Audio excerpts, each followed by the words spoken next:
Welcome to Get Inspired, the podcast by Go Hard for God Daily. This is where we display the life of believers. We share and teach the gospel with practical living. We be real, we be honest, and we be open, and encourage you to be the authentic version of you that God created. Welcome to Get Inspired. Now let's get into the episode for today.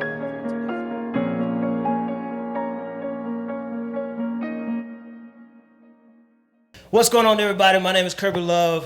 I'm the CEO, founder of Go Hard for God Daily, and welcome back to another episode of Get Inspired. We are on season number 4, and no better way to kick it off with relationships. So today, you know how we like to do here. We get right into what we're going to be talking about, right into our guests. If you've been following, a frequent follower, you've been here for a while, you know how we roll. So without further ado, I don't know. We're just going to roll with that. All right. So we're here, and I want to introduce you guys to some very, very special guests that we have here. And I know some people like, every guest is a special guest. Yeah, every guest is a special guest. All right. But this is really, really special because we're going to talk about some things about relationship, and how to deal with a lot of other things. I don't want to give you too much before we get into the whole spiel of all the coffee that we're going to be endeavoring in right here. But I want to introduce you guys to DJ and Destiny from Tennessee. Tennessee. How are you guys doing today? Man, we doing good. Yeah, really good. All right. So, we've had a conversation before on just a call before everything kind of transpires. Mm-hmm. And I want to kind of go down the journey that you guys are on right now. But first, we want to start off with the Coming to Christ story. So the Coming to Christ story is something that we always give our guests the opportunity to share with other people on how they came to Christ. What was that story like? Where were you? What was the first encounter like? And then how did you get from that point to where you are now? So who would like to go first? Big D, you want to go? I'll go first. Big D. I'll go first. So my coming to Christ story. So I grew up in church, going to church, but I didn't really know God for real. So it wasn't until I was in college where I really experienced God for myself. I was trapped in a lifestyle of sin. Smoking weed, sex, drugs, getting in trouble in school. I almost got kicked out of college. Yeah. So man, my life was really rough. Like I said, I was consumed by sin. That's all I really knew. And I've always been like a strong, disciplined, strong-willed person. So I thought I could come out of it on my own. Mm. It was one of those situations where I thought I could bring myself out of it, but I was so in too deep that I couldn't. So I had to go back to what I knew. So because like the scripture says, train up a child in a way that he should go. Yeah. So that when he grows, he won't depart from it. So that's my story. Yeah. Because going to church when I was young with my parents and my grandmother, just having certain things deposited into me at a young age, I was able to like turn back to that. So that's how I was able to turn back to God. So yeah, that's my story. So I just knew that I couldn't bring myself out of the situations that I was in. Like I said, just a lifestyle of addiction, sin, just so many, you name it, so many different things. Yeah. So that's my story, man. I started, I went on a fast, so that's kind of what changed it for me. It was a long fast. I went on a fast, but I was able to break some strongholds, some things that I was struggling with and dealing with. Yeah. And ever since then, it's just been a progressive journey. I'm not perfect by any means, but I'm growing. I'm getting better every day. That's good. So that's where I first, really was able to experience God for myself and get to know Him for myself when I was in college. Yeah, that's good. So it happened when you was in college. Yeah. Okay, so you mentioned just kind of background of things, but one of the key backgrounds that I like to highlight in Coming to Christ stories, because I hear this a lot, is people talking about the early encounters or the early upbringings and things like that. So grandmother had an instrumental part in just giving you a little foundation. So when you did get older, you knew a starting place where you can go back to. And I think that was one of the key moments that you just mentioned right there, along with everything else. But it's phenomenal to be able to come out of those things. So I want to talk a little bit more about that, but I'm going to give Destiny an opportunity to talk about her Coming to Christ story. Yeah. Mine's a little different than his. I didn't really grow up in the church. I mean, we were like Christians. Like my mom believed in God. She taught us how to pray, different things like that. But she was a single mother, so she worked all the time. So we went to church every now and then with my sister's grandmother, which is kind of like my grandmother too. But yeah, so growing up, I didn't have my dad, so that caused me to have daddy issues that I never knew that I had until God told me, like, yeah, you got issues. Yeah. But anyway, so since I didn't have my father, I resorted to men. So like I was, obviously having sex, just doing anything to keep them around. Like they'll talk to me crazy. I mean, I could barely get them to buy me a McDonald's sandwich, literally, and I'm giving my body. But just whatever, just whatever to keep them around. And like I got to a stage where like I really like hated myself. Like I wasn't suicidal or anything. I just looked in the mirror and hated who I saw, because I'm like, how can you let somebody do you like that? Yeah. Like how can you let somebody disrespect you like that? But I knew that I craved men, and I didn't know how to stop. So I was like lost inside my own body. And so one day I was a sophomore sitting on my bed in college, my dorm room, little bitty small box. Room, literally. They are small. And I was texting, this guy trying to hang out or whatever. And I remember him telling me, like, no, I got a girlfriend. And I was like, you cuffed her, but you didn't want to cuff me? So it kind of made me feel unworthy, like, what's wrong with me and things like that. And I remember just feeling so sad, and the Lord just, like, touched me. I can't even, like, explain it. It was just like a spiritual touch. And from that day forward, like, I began to change. Like, I started going to church. I stopped having sex. I mean, I wasn't on a journey of waiting until marriage at that point, but I was like, let me fast from it. Let me give it a break. Yeah. And I just started like seeking His word and stuff like that, and He just began to just move in me, change me. He helped me to forgive myself. He helped me to forgive the guys, and we just began to build such a beautiful, intimate father and daughter relationship. Yeah. So that love that I was seeking from my dad, He gave to me. I think that's a powerful testimony, powerful story.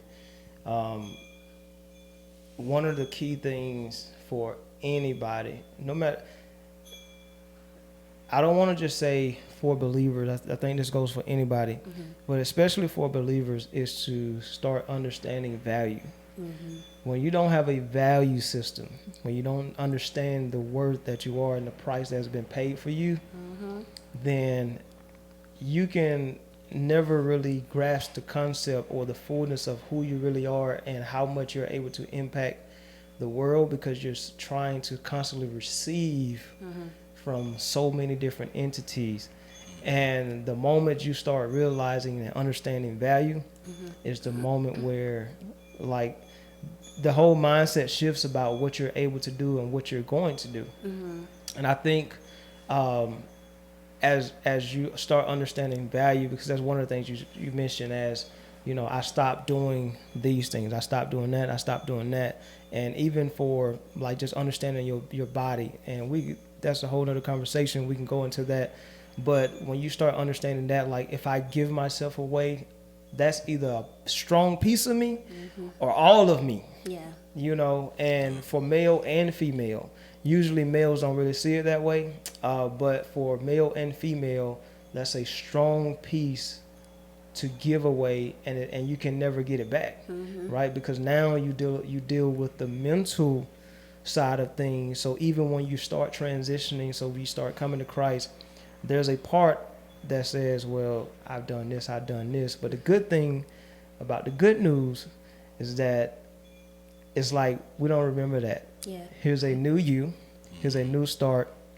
And we're finna kick it off from right here. So I love that about both of you guys' story. So powerful testimony. So we're going to take a break right here. And after the break, we're going to get into some more things that I know you guys are excited to talk about. Okay. Hey, what's going on, family? Just want to let you guys know that we have a few ways that you guys can give and sow into Go Hard for God Daily. One of those ways is going to our website, www.ghfgd.com. You can hit that give tab, and it allows you to give right there to sow into Go Hard for God Daily. Another way that you can give or sow into us is by purchasing some merch. So if you see something that you like while you're on the website, make sure you go ahead and grab it. That's another way that you can sow into us to help us to continue the mission and what we're doing right here at Go Hard for God Daily. Thank you guys so much for giving and sowing, for all that you've done thus far. We appreciate you. We love you guys. Let's get back to this episode. All right, so we're back. And as you guys talked about your coming to Christ story, one of the things you mentioned was about college. So college was a place. What college did you go to? Both of you guys are done with school? Yeah. You plan on going back to school? Nah. No, okay, because I know some people who are like, they get the bachelor's and they get the master's and they get the doctors, then they get the doctors. I know, they just love school. So I just try to see if you love school like that or not. No, we done. You done? Yeah. 4 years, good. 4.5 for me. Oh. Done. So which college did you go to? MTSU. MTSU. Middle Tennessee State University. Yeah. Bless your heart. All right, so is that where you guys met at? And at MTSU? Okay, what was that? What was that like? How did that start? The conversation, because so you gave background on how you grew up. You talked about your father's situation, and you talked about a whole nother situation that you had with two different backgrounds. How was that, bringing that together? What was the first conversation like? And then let's navigate until the point where you are now. Okay. So I feel like you probably can tell it better than I can, but Yeah. I feel like when we both met, we was both kind of in our dark season still. Yeah. So that's kind of how we both we met each other. Actually, we met in a class. We had a class together. It was in self-defense. Yeah, we was in Self-defense. Y'all was fighting? Yeah. Yeah. We had the boxing gloves and everything. Okay, all right, cool. Yeah. So we met in self-defense, and like I said, we was both in a season where we were still, going through our different things. Still learning, growing, and figuring out who we are in Christ. Yeah. So we hadn't even got to a point yet of really like talking about God to each other. Yeah, no. Or, we were still living how we wanted to live. Yeah. At that point in time. Okay. Yeah. So you in fitness class? Were y'all like wrestling each other? No. Now, So, go ahead. my bad. So we originally had different partners. Okay. And it wasn't like wrestling. It was like, your boxing, jab, cross hook stuff. But anyways, it was like one particular day where our partners weren't there, and literally everyone else's partners were there except for ours. So we was like, hey, you want to partner up? So yeah, that's how it started. So yeah, that's how we first started, like, having conversation and stuff, because we was having to be partners that particular day. Okay. Yeah. So yeah. So after that, you just said, well, we just gonna stay partners. Yeah. Pretty much, yeah. I didn't really like my partner. Her partner was an older lady. I don't know how she was in college, but she had to be about 70. And she, should I say that? Yeah, just go ahead and tell her how it is. She, Come on, leave. yeah. Well, she just had certain. She had some type of disability, so it made it hard for her to, know what I'm saying? Mean, It made it hard for her to do what she wanted to do. Yeah. So you was trying to really learn. Yeah, and she couldn't like do the certain kicks, and I'm like, you affect my grade, like, because it's like your partner affects your grade. If they can't do certain moves, it affects your grade. So I was like, Jesus help me out. Okay. So this was a class, a part of school. It was like an elective, yeah. Oh, okay, cool. So now once you you become partners, and the conversation just kind of transitions from there. After outside of fitness class and things like that. So how did you start merging? Let's get to the point of how do you start merging two backgrounds to start saying, okay, this could be a thing that we could do for forever, for a long term. Like what was the connection like after that? Was there a connection before and you were just like, I see her over there, I wish she was my partner. You know, or it was like, hey, this is just divine thing that happened. We meet, and then conversation continues after that. He ready. I'm gonna be honest, it wasn't nobody but God, bro. Yeah. It wasn't. Yeah, it wasn't no. The fact that we together, it's a God thing. Yeah. So yeah, it didn't happen like right away.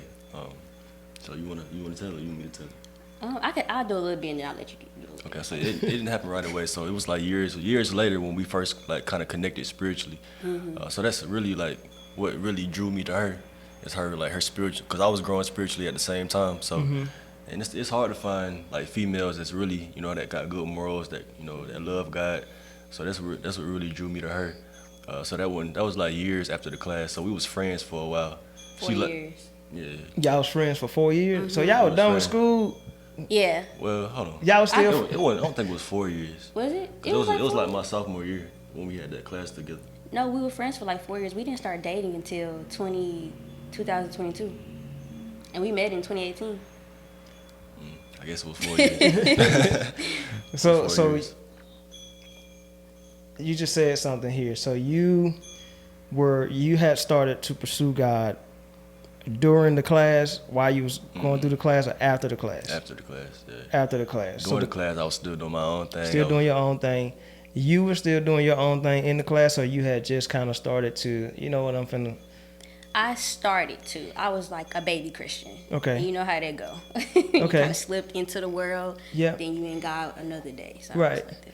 Right. So what I'm looking at is like how the connection happened at one point, and where the spiritual connection began to happen. Okay. Because if you were there first, and you say, okay, you know, you still kind of in and out, baby Christian, you kind of still doing what, you know, hey, I'm here, whatever. What was it that she did, or she said, or that she spoke that was like, okay, there's something different right here. She loved God, or she's about God, or she's pursuing God. And was there anything between the both of you, like, that you seen in him, or that he said is like, okay, it looks like we trying to pursue the same thing? Like, what was that like? I think for me, I saw him change spiritually. Like, he used to curse a lot and stuff. I mean, I did too, but you know. I did too. Yeah. So I saw like that change. He stopped smoking weed, and I was like, wow, you know, he's like really changing and growing more into his faith.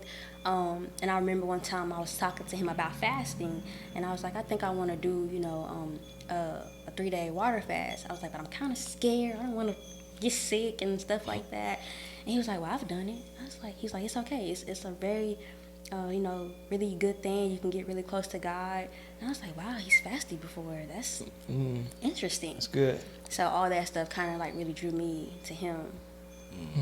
So, and fasting was it something that you did all the time, or you just started? Because you said the fast was the thing that really kind of broke, you know, some of your old habits, your old ways, and started to transition. So did you start fasting more periodically because you seen the impact that it had? Like, how did that happen for you? Yeah, so before I had never really like fasted before. So like I said, I was in a tough spot in my life. So I said I gotta do something. I gotta try something. So Yeah. So I was like, let me really try God for real. So I fasted, and now it's something that I try to. We both fast a lot. So yeah, it's now something that I really know that I have to make it a point of emphasis to do, because fasting is really like a life-changing experience, man. For anybody that's never fasted for real, it's something that can really change your life. You know, it's like a very intimate experience with God. It really draws you closer to Him in a way that you never really thought.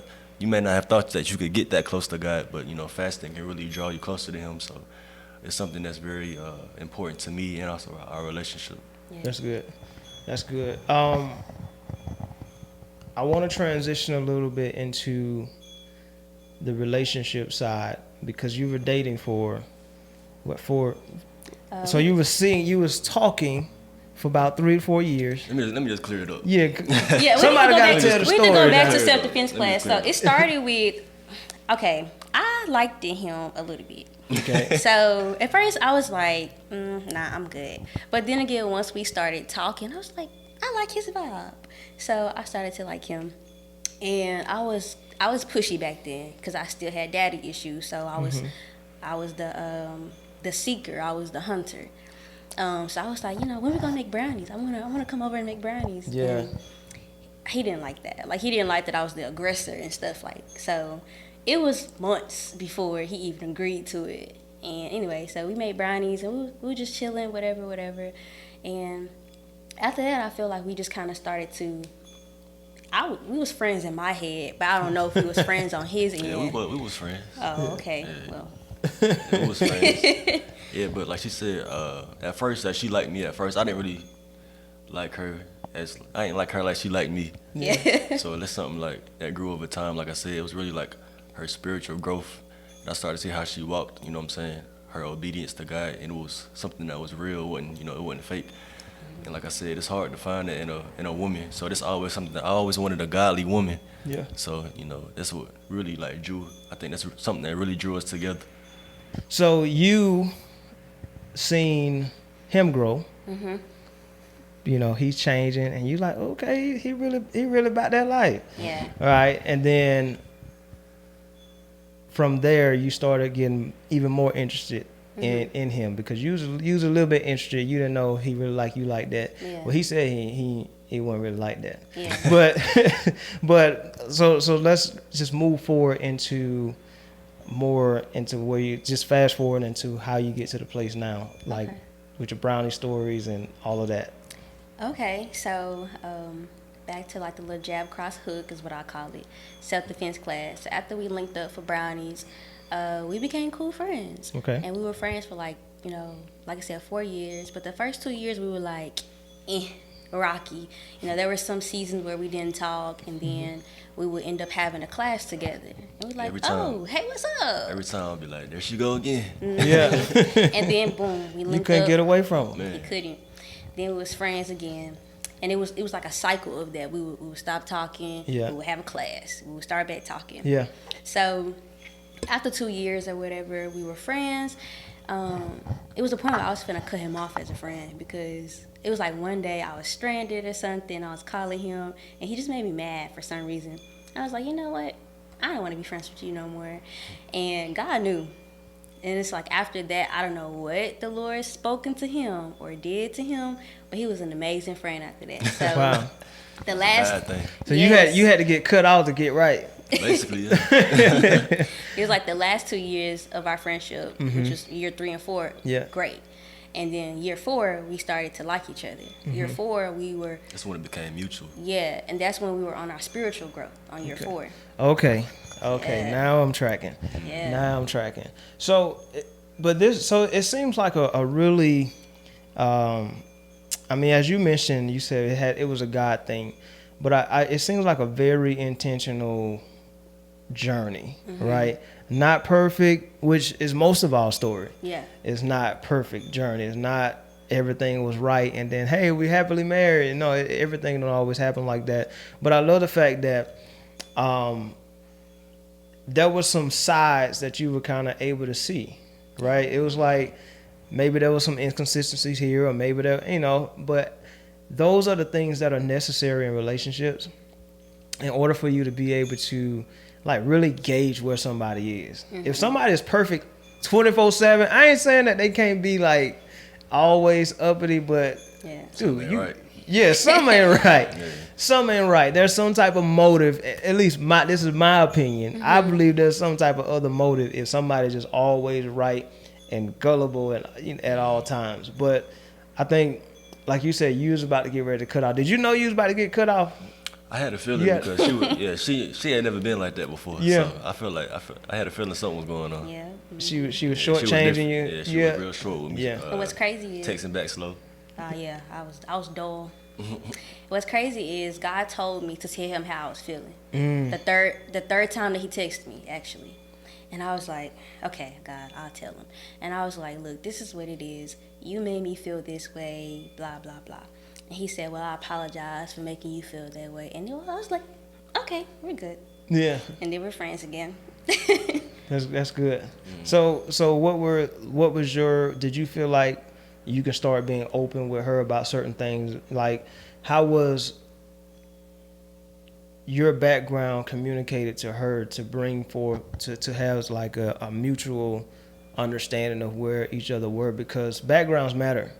Because I feel like if you understand somebody's background, if you understand, so there's a difference between being told something and still don't understand it. But if you understand someone's background, I feel like you learn how to not just love them, but treat them a way so that they don't experience or have to experience that same thing. So one of her backgrounds that she mentioned was about her father. And were you able to communicate that with him? And if so, were you able to receive that in a certain way, just having two different backgrounds and say, you know what, well, I don't want to be the absent man that maybe she is looking for. And not that you're trying to replace her father, because you can't. But how did that look? How was that communicated between backgrounds to help you grow and having that mutual understanding with one another and just learning how to just do life with each other? Yeah. Well, actually, when we started dating, overall, I was really healed from my daddy issues. God took me into an isolation season. So no friends, no dudes, just me and the Lord. And in that season, he showed me all the issues that I had, all the burdens that I had, strongholds. And he began to just like purge them from my spirit. So when I got with him, I wanted him, but I didn't need his attention. I didn't need his validation. Good. I didn't need his love to feel like I'm somebody or something. So, and I feel like the Lord took me through that isolation season, because had I had those issues when I met him, I mean, I would have, tried to get all that from him. I would have looked to him as my father.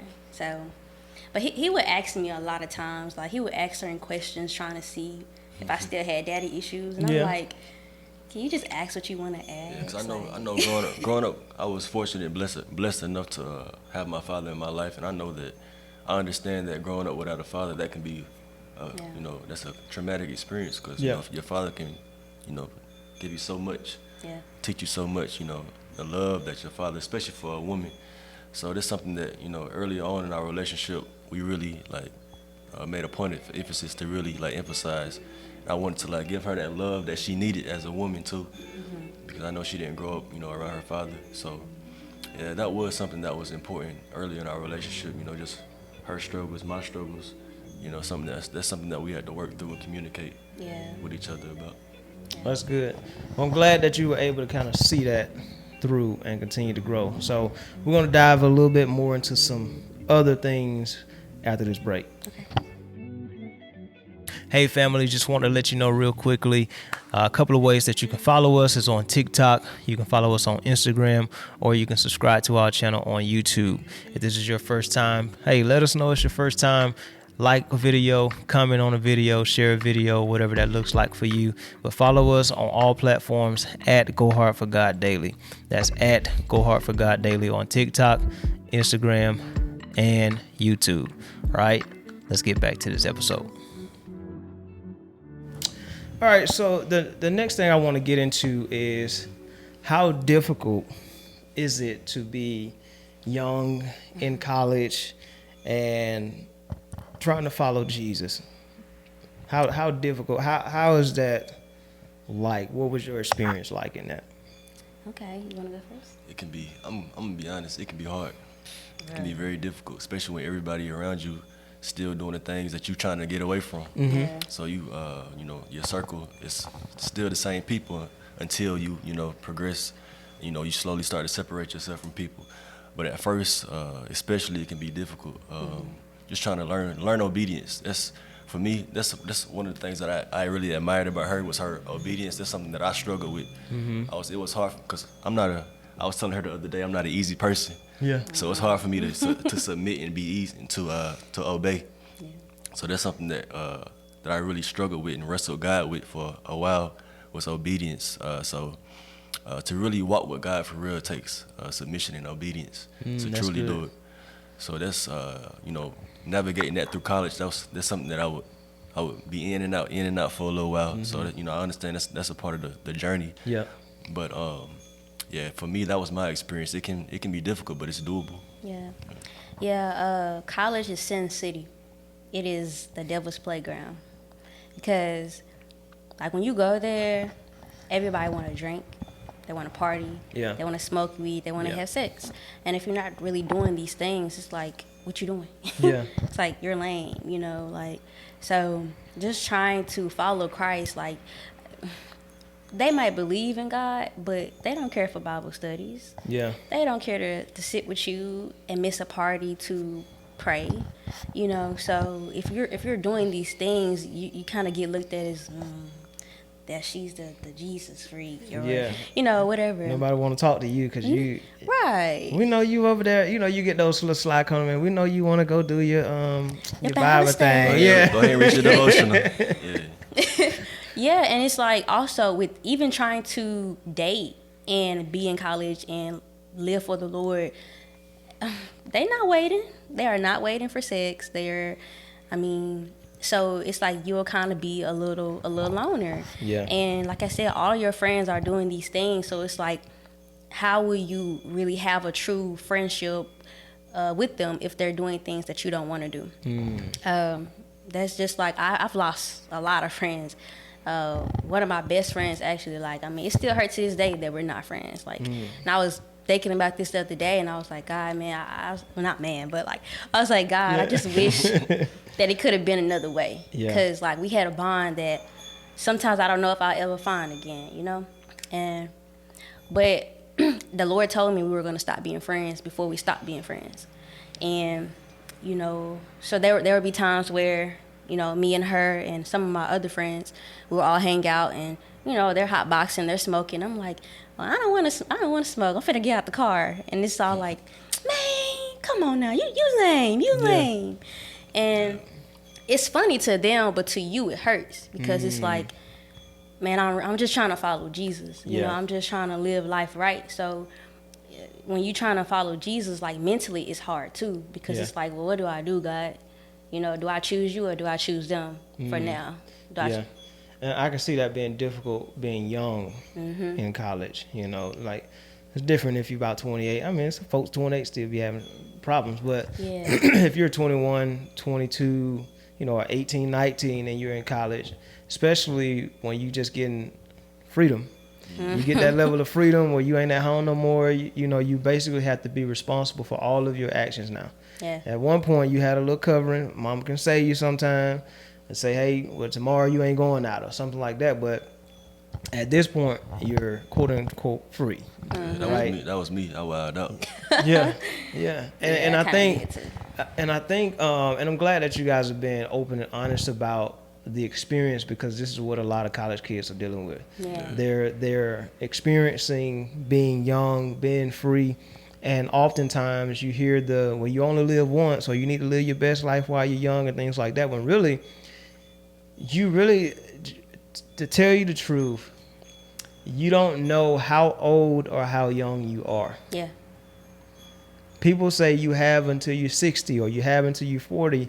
You may have until tomorrow. Yeah. And that's it. And that's the reality that a lot of people, especially our college kids, young kids, need to have when it comes to getting their life together and starting to follow Jesus.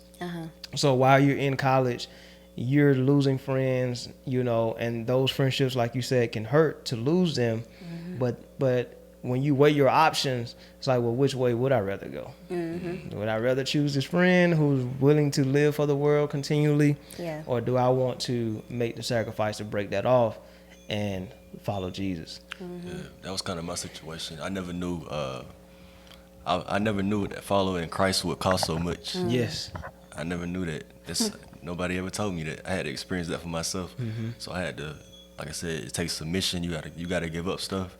I had to stop listening to YB and Dirt and people. You know what I'm saying? Yeah. You gotta stop doing certain things. You gotta stop being around certain people. So that's like it costs a lot, and people don't really understand that. Like, you can be a fan of Christ, but if you really want to be a follower of Christ, it's gonna take some. You gotta give up some stuff. Ooh, that's so real. good. That's real. Come on, say that again.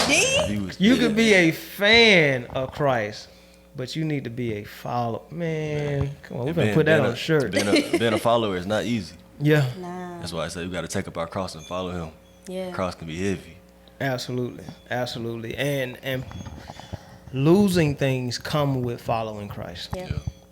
And that's what we heard in the gospel as Jesus was going places. There are people who had to lose some things when they followed him. Yeah.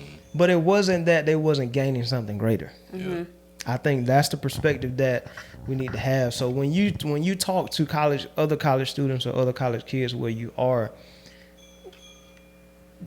as you start living for God and you're praying and stuff like that, what is the first response if you ask them a question like, "Hey, do you want to start doing Bible study with me, or you want to go pray with me?" What's typically their first response?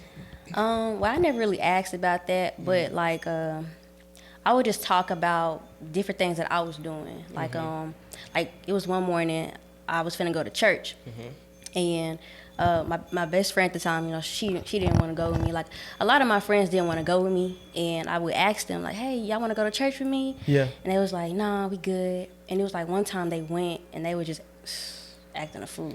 The dudes were, you know, talking about everybody in the choir. Yeah. And I was like, God, I'm just trying to get your word. I don't want to hear all this. Yeah. So, but I still, you know, was trying to invite them afterwards, but they just didn't want to go. And one of my friends were like, you know, I don't really want to go to church because I feel bad when I go. And I was like, well, you know, that's a God thing. That's what's the word? That's conviction, you know. And I was like, I feel bad too, you know, but it's just conviction. It's the Lord speaking to you, trying to get you to come home. Yeah. So, Yeah.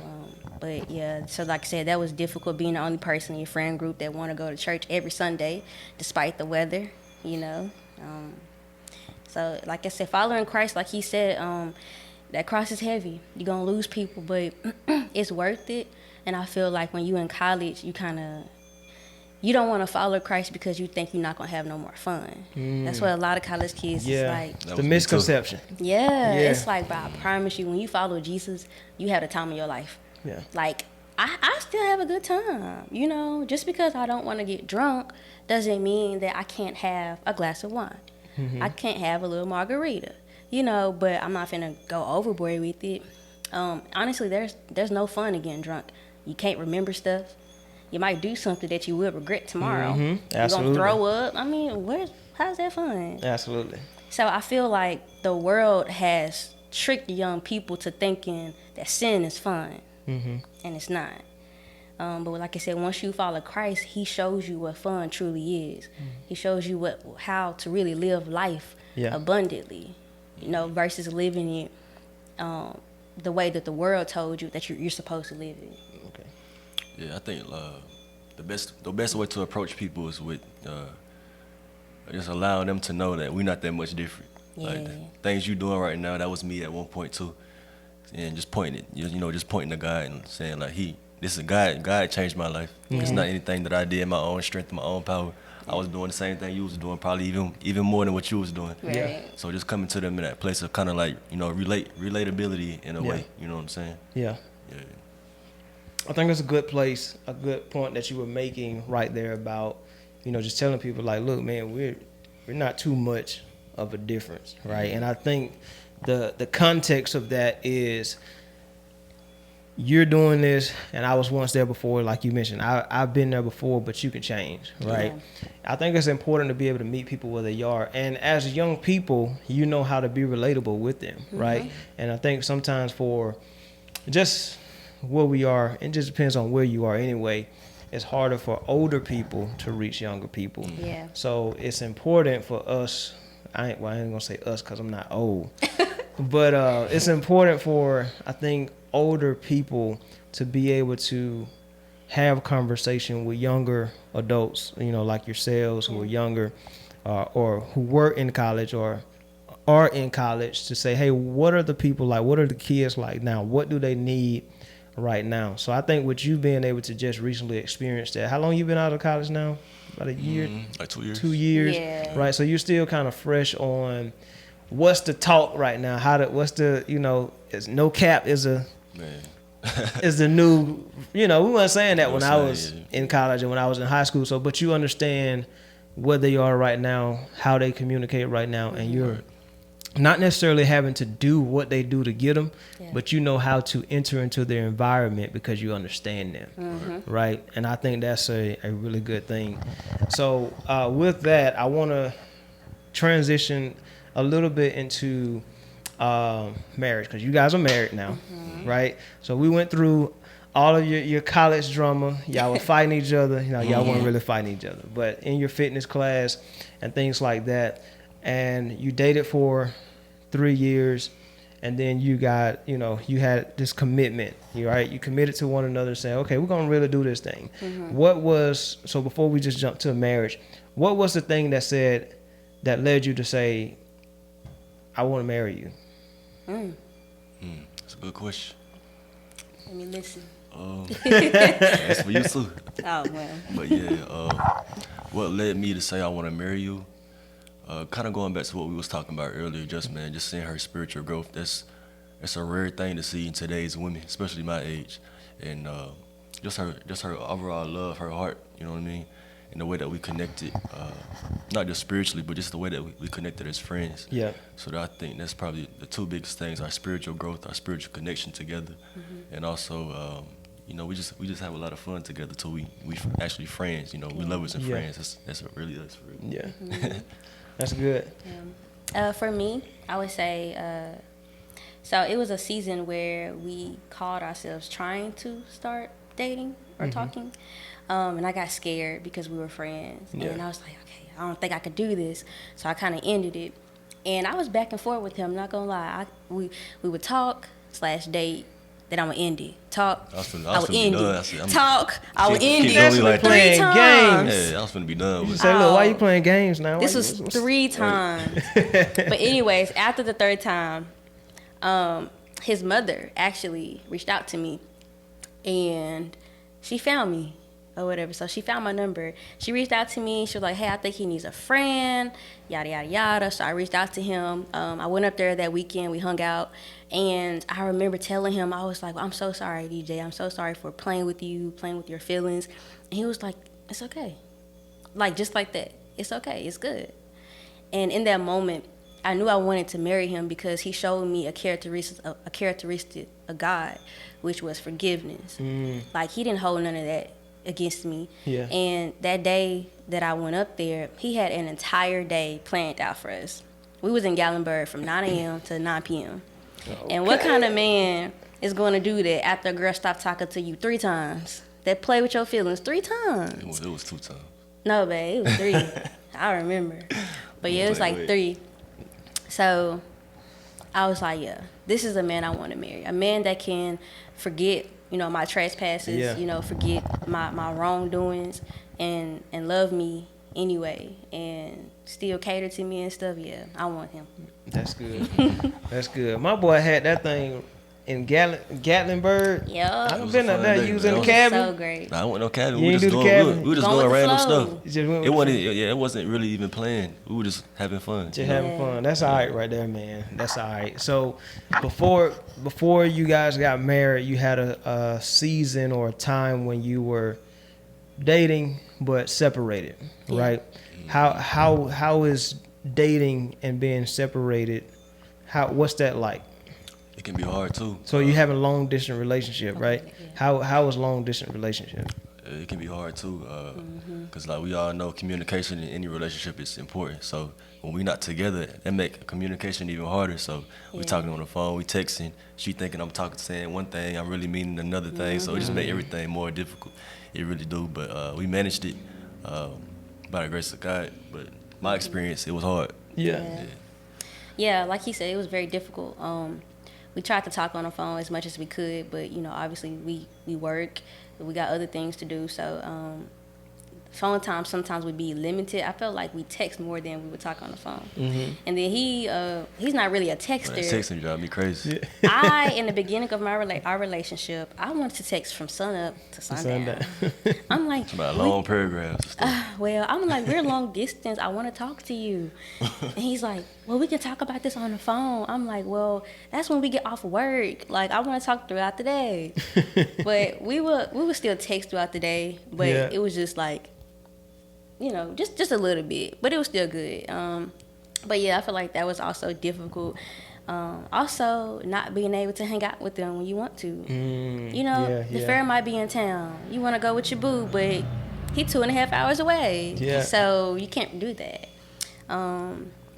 So all of that was very difficult. Like I said, there would be times where it'll be a month and a half before we see each other. So But most of the time, it'll be like every other week, twice a month. Yeah. I don't know what's considered normal in a long distance Yeah. relationship, but we Yep. would see each other at least like twice a at month. least twice a month. But sometimes, depending on what was going on, it might be like a month and a half before we get to each other. So, and it was also difficult for my car. Mine My too. car, honey, too much gas. Oh Lord! And I think that's why Faith Bumblebee, that was her name, my little red car, Faith Bumblebee. I think that's why she got messed up, because I mean I was hitting the highway so much. Yeah. She was trying to get down there every chance she could, I- trying to see me. Well, I mean we dated, so Yeah. yeah. So and was this up to this? Was this phase leading up to until you got married? Okay. So what was there a plan already in place? Talk a little bit about planning when you're talking about long distance relationships, being committed to one another, and hey, we're engaged. So you get engaged, right? Yeah. What's the planning and the process like Oh. for you guys going through that time of your life? First off, before we say that, I just want to hit on, like, in a long distance relationship, it take a lot of trust too. You got to be able to trust your partner. Right. So yeah, you got to be able to trust your partner. You can't be worried about thinking about what they doing and stuff. Especially if we Yeah. both claim to be, a woman of God or a man of God, we have to just, trust that person gonna do what they supposed to What be they doing. supposed to Trust the Lord is leading them. Yeah, you know? yeah. That's a real good point. That's a Yeah. real good point. Because if you believe God, and let me lay it all out.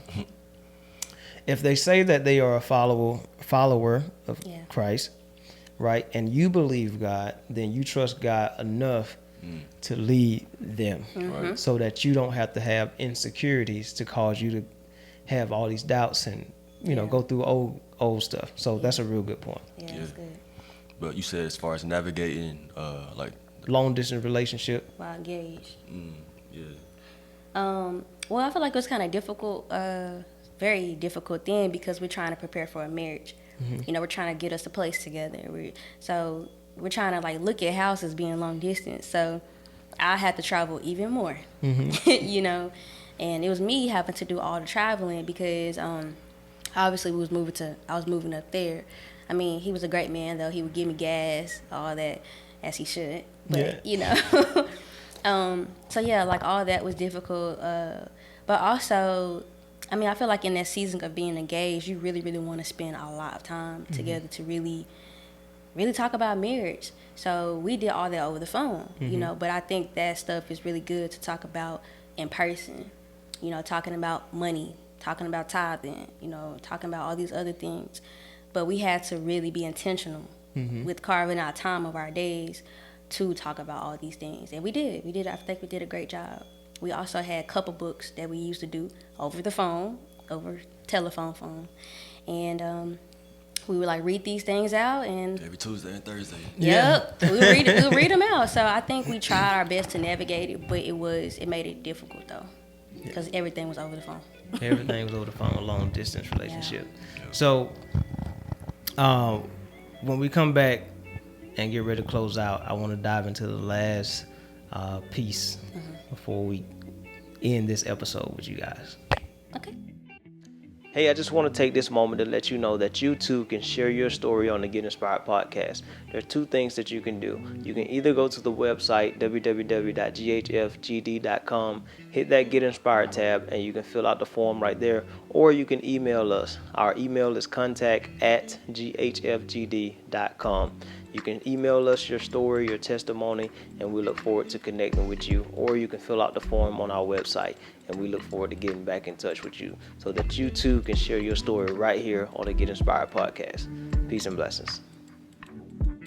So as we enter into this last phase of this episode, I think it's important for us to kind of be able to help other young adults who are in the position that you're in. As you're talking about being able to navigate college young, some of the things that you've had to go through, but now you're newlyweds. Congratulations. Thank you.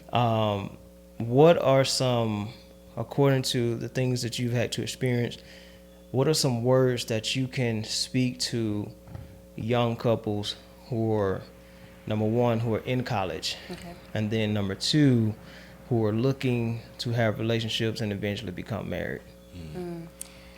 Well, I think I want to start by being vulnerable about our little story.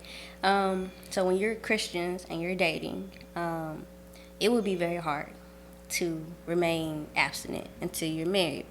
Us personally, like I said, us personally, we've had slip-ups, but we didn't stay there. We didn't do it, and then we're like, well, we did it once. Let's keep doing it. Yeah, Might as well. that's We so sinned. good. That's so good, though. Because God knows that you have temptations. He knows that you have weak moments. Now, if you continue in that, you continue in sin, then you're deliberately, how you say the word? Deliberately Just go with it. doing it. You're doing it intentionally. Yeah. But if you fall, you fail. You made a mistake. So my advice would be to do your best to just try. Have boundaries. If you can't kiss, you can't kiss. Yeah. If you can only do pecks, do pecks.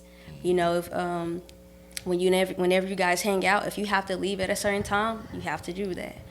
But you have to talk about what gets you. Yeah. You have to talk about like, hey, if you kiss my neck, it's over.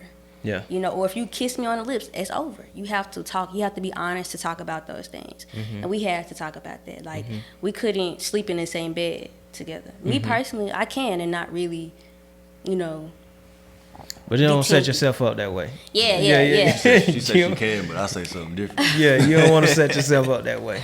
But I understand though. Yeah. Because men, and like, especially if you already been friends, you're going to be naturally attracted to each it's other. a chemistry. Right? So there's a bond. So you don't want to, again, just set yourself You up. can't make it hard on yourself. Yeah. You have to have so many boundaries. Yeah. You got to stay disciplined too. Yeah. Stay disciplined. Great Pray. word. Boundaries and discipline are I think they go hand in hand, because when you set boundaries, you got to have the discipline to stick to the boundaries that you set. Yeah. And I'm sorry. Well, I was just gonna really say, just pray. Like, I know it sounds cliche, but God truly answers prayers, and He gives you godly strength. If you try to rely on your own, you'll fail every time. That's good. There will be times where we're in the moment, right? And I know I can call on God. I know I'm like, God, give me this strength, but I don't do it because my flesh is trying to take over. My flesh wants it, so I allow it to happen. But I would say push through that situation when the devil is trying to tempt you. Whenever you feel like, hey, I want to do this, pray. Right when you're in a moment of kissing, pray. It seems weird, but pray. Yeah. I think you're speaking to always just being in tune with God, and that's so important. With any relationships, but especially for young adults or even older adults who are dating and who are seeking to be married and pursue long-term relationship, like you guys are doing now. So, so you talked about those boundaries and things like that. I know it's only been a few months. Is it two months? Almost right? two. Since we've been almost married, 2 months, right? So I still don't want to say you ain't been married long enough, but you've been dating for a while, been together for a while. This is your first time living together. What is some things you like? Okay, now we live together. Is some different that you kind of learn? Like how do you communicate those things? Because when you live together, it's different than just having a relationship with somebody for X amount of years, and then once you start living together, you're like, I didn't know she sleep like that, or I didn't know he did certain things like that. So, if so, what are some things that you kind of be able to communicate with each other and say, hey, I seen you kind of do that. I didn't know, do you communicate with those things early on? Yeah. Yeah, you realize how different that you are once you start living with somebody. So Yeah. it's been things where we just different people. Like we are like in so many different ways, but at the same time we so different at the same time. So we just gotta have an open communication. We just talk about things. You know, we don't get in our feelings. We just because we know like communication that's gonna resolve the issue. Yeah. So we can't, you know what I'm saying? We can't be in our feelings or being mad or being scared to say something. Just speak up. You know.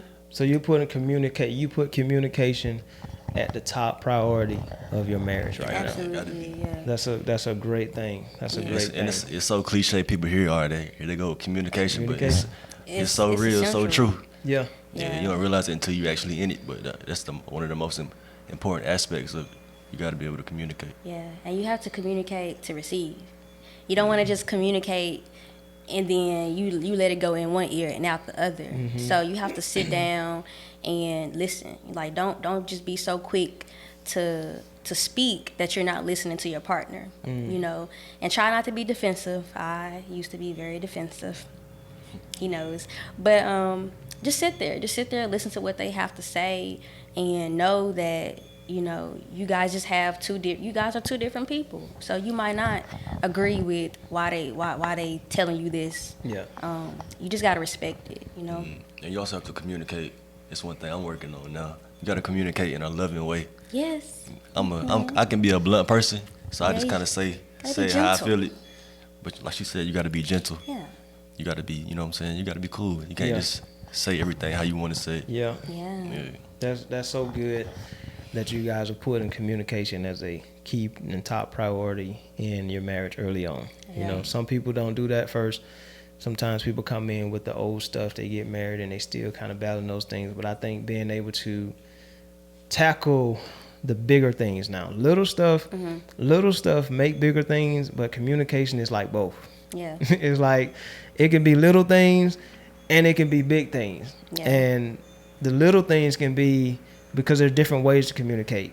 Like you can communicate with body language. Yeah. You communicate with eyes. That's me. You communicate. I mean, you communicate with all kinds of stuff, and like, with silence. I mean, that's communication as well. So I think being able to verbally communicate, number one, is a great thing. But just putting those things as a forefront will definitely help any marriage or any relationship remain intact, and then you don't sever something that was supposed to be or that could have went long term because you just didn't know how to communicate. Yeah. So that's so good. I want to say one more thing if I can. Like I said, it's cliche too, but put God first in your marriage. Put God first in your relationship. Yeah. When we were dating, we prayed every day on the phone. And if we couldn't be on the phone that day, we would text our prayers. And even now while we're married, every day we pray. And I've seen God move in strengthening our relationship. I've seen him give me understanding for him. I've seen him give him patience for me. So praying with each other, I feel like that is so essential because God is like, you know, they're putting me first. Yes. You know, and when you put him first, everything in your life would just flow. It would just go so much more smoother versus you trying to do a marriage or relationship by yourself, by your own fleshly self. So That's so good. Put God first in your marriage. Put God first in your life. Put God first in everything that you do, and you will see blessings manifest out of putting God first. Right. Thank you guys so much, DJ and Destiny. Before you I'm gonna let DJ say something because he got some. Go ahead. Got something I want to share with not just couples, but just anybody. You know, I just want to say that you don't have to look a certain way to come to God. You don't have to have everything together. It don't matter what they say. It don't matter what you grew up in or going to a church. People looking at you a certain way for being a certain way. Or don't none of that matter. Just come to God as you are. God, Jesus is not like people. That's right. That's one thing that we have to like learn and understand. Jesus, he don't treat you the same way people do. So people may look at you a certain way or judge you, or God is not that way. So don't think that you got to have yourself completely together. You know what I'm saying? If you come in church, or if you approach God, you smelling like weed still, so you got some alcohol stench on your breath still. Come as you are. God loves you. God, he came for people like that. Absolutely. That's what Jesus is for. So utilize him. You're not less than. That's good. You got anything else you want to share? Now I'm done.